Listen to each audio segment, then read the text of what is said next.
Good evening, ma'am. Good evening, everyone. I'm Maria Santa, and this evening I will be explaining the ESS methodology and the phases of value learning, focusing on the directive phase, the action phase, and the learning activities under the cognitive and conceptual level. So, moving forward to letter C, directive phase or inculcation phase.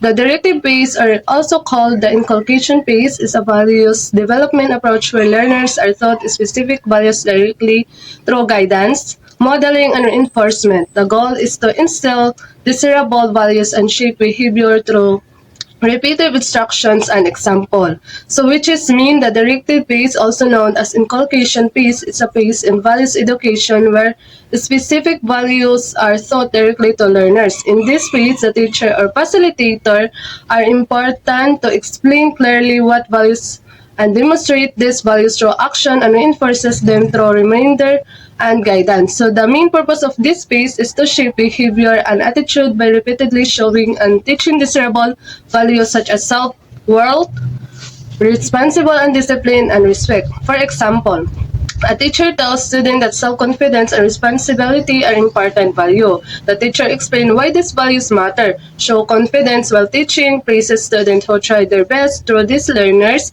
begin to understand and imitate the value being taught. Next is letter D, action-based practical. Application is done where the learner is expected to transfer his affective and cognitive learning into actual situation. This could be the development of an action plan or assignment for internalizing the concept learning, or an extended learning activity in the home where he may be asked to discuss value issue taken up in the classroom with the other member of the family.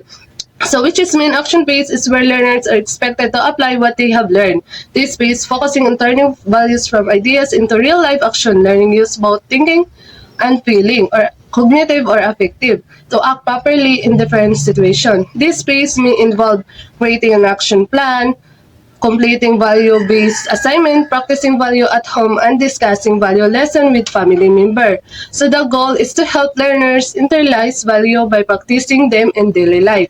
For example, after learning about self-worth and self-reliance, a student may be asked, finish school tasks independently, help at home without being told, and share with family how confidence help in making decisions. And now, moving forward to two procedural learning activities, cognitive level knowing. First, facilitator stresses the self as the most important resources in the workplace, which is mean that a person's skill, attitude, values, and confidence are more important than machine or tools. A worker who believes in himself and has good values can succeed even in difficult situations. For example, a confident worker who knows his strength can solve problems and work well with others, even without expensive equipment. Second, facilitator emphasizes that need for the future worker to build self-worth and self-reliance. Means learners are taught to value themselves and trust their ability. Self-reliance means being able to make decisions and complete tasks independently.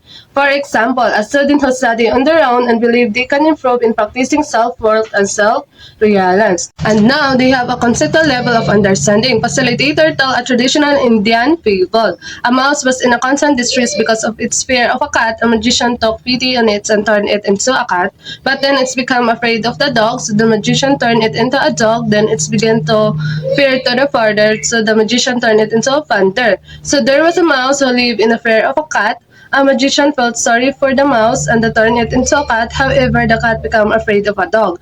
The magician then turned it into a dog, but the dog feared it into panther, so the magician turned it into panther. Despite becoming bigger and stronger each time, the animals remain afraid. So the story showed that the true strength does not come from changing our outer appearance or position, but from changing what it is inside us. Without self-confidence and courage, fear will always remain.